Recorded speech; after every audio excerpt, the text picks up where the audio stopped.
Há 6 meses das eleições, o Facebook anunciou que iniciará na próxima semana já no Brasil um programa de verificação de notícias em parceria com as agências de checagem Lupa e Aos Fatos.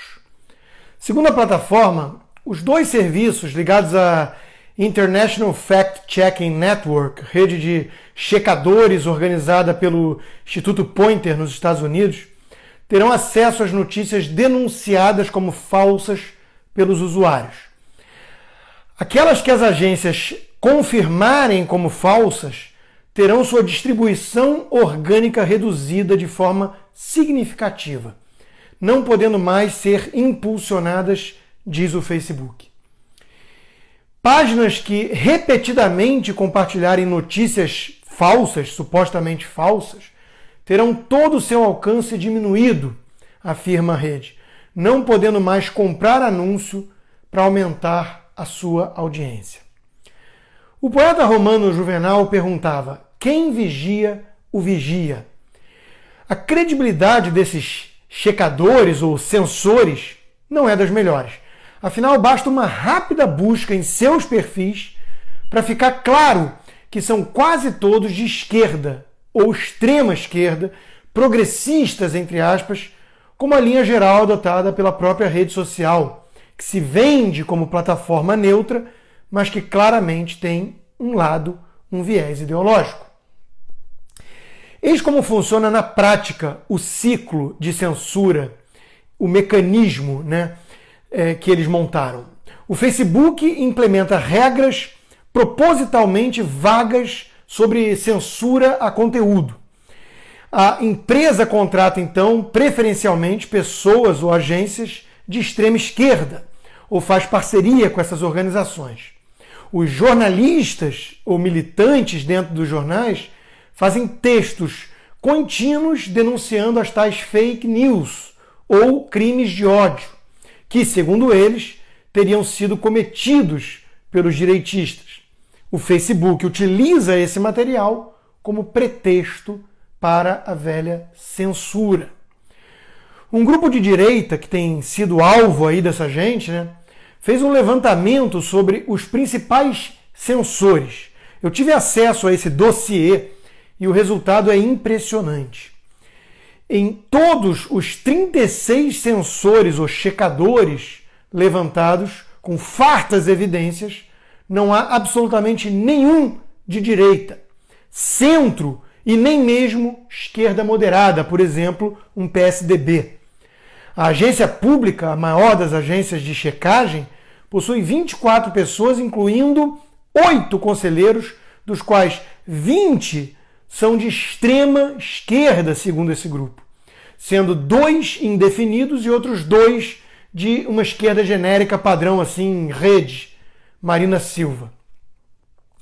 A agência Aos Fatos se divide em 50% mais ou menos de extrema esquerda e a outra metade de esquerda. Já a agência Lupa traz um detalhe interessante. A maior parte de seus participantes, ao contrário das demais, esconde seus perfis e não divulga suas informações publicamente. Muito provavelmente para ocultar essas informações e evitar, então, o risco de terem seu partidarismo exposto, descoberto, como nas outras. Mas das 6 pessoas levantadas, uma é facilmente identificada como de extrema esquerda e já 2 são classificados como de esquerda. Por outro lado, 3 ficam indefinidos. Esses seriam, então, os tais guardiões da verdade nas redes sociais. Algo que nos remete aí à Comissão da Verdade, para analisar os crimes da época do regime militar, sem mencionar, obviamente, os crimes dos comunistas. Ou então ao Ministério da Verdade, de 1984, a distopia de George Orwell, que ilustra com perfeição aí um estilo de modelo stalinista. Alguns libertários e liberais alegam que o Facebook e os veículos de comunicação são empresas privadas. Então, eles podem fazer o que bem entenderem, o que der na telha.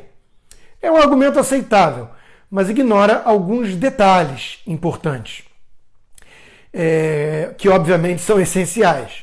Primeiro, o grau de relevância que as poucas redes sociais, um oligopólio, né, alcançaram, apresentando aí uma característica, inclusive, de serviço de utilidade pública.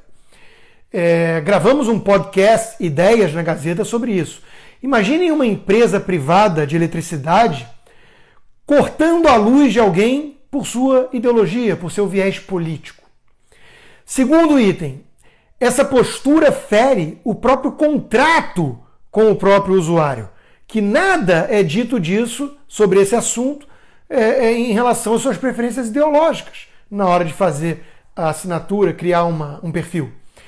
Terceiro, o fator dissimulado da censura, o viés ideológico oculto, é perigoso, né? Já que vem mascarado de imparcialidade e busca pela verdade, o próprio nome, né? De checadores de fatos, enquanto que, na realidade, eles dão preferência ao conteúdo de esquerda e limitam o alcance, sem critério muito bem definido, do conteúdo de direita. Não por acaso, o próprio fundador e CEO do Facebook, Mark Zuckerberg, foi chamado ao Senado americano numa audiência para dar algumas explicações importantes e acabou sendo pressionado pelo senador republicano Ted Cruz num momento ali que já ficou conhecido, entrou para a história, né, como um dos mais bizarros, pela postura estranha, esquisita do jovem bilionário, que ficou ali com uma cara de zumbi, olhar vazio, algo análogo a um menino desamparado pego numa travessura. Ele teve que confessar o viés ideológico de sua própria empresa. O Facebook se vende como isentão, né, como isento, imparcial, e então torna-se fundamental expor o seu viés ideológico para proteger a verdadeira liberdade de expressão. São inúmeros casos, relatos de perseguição, de redução deliberada do alcance de conteúdo à direita, a ponto de um Dennis Prager, da Prager University, ter entrado na justiça contra uma dessas poderosas redes sociais, acusando de quebra de contrato. As redes sociais têm lado, e ele não é o lado conservador, naturalmente. Daí a necessidade de trazer à tona os fatos que são ocultados por quem se arroga a posição de defensor da verdade e denuncia as fake news. Acaba agindo em prol das fake news ou das hidden news, ocultando notícias relevantes. As redes sociais deram voz às minorias liberais e conservadoras, à direita, ajudaram a furar o bloqueio dessa hegemonia esquerdista na mídia e nas universidades e permitiram até mesmo a chegada de alguém como Trump ao poder. É isso que essa turma não suporta e não aceita e não quer. E pretende então fazer o possível, o que tiver ao seu alcance, para impedir algo similar no Brasil. Daí esse papinho de checagem de fatos, sendo que esse fato incômodo que eu acabei de relatar continuará escondido de milhões de pessoas e do público em geral. A censura dissimulada é ainda mais perigosa do que a censura escancarada, pois a primeira não é percebida por muitos, enquanto a última todos percebem, todos conhecem. O MBL, que mobilizou milhões de brasileiros aí nas ruas, lutar por um Brasil livre do PT, por exemplo, lançou um manifesto alertando para o perigo dessa decisão do Facebook, em que afirma que se trata de oficialização da censura e que a Lava Jato está ameaçada, a própria democracia brasileira estaria ameaçada. E termina avisando que o MBL continuará na luta por um Brasil livre de verdade. Lutar é mesmo preciso.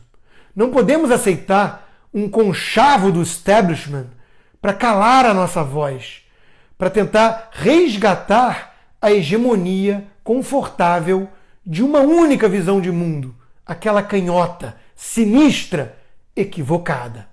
Censura nunca mais.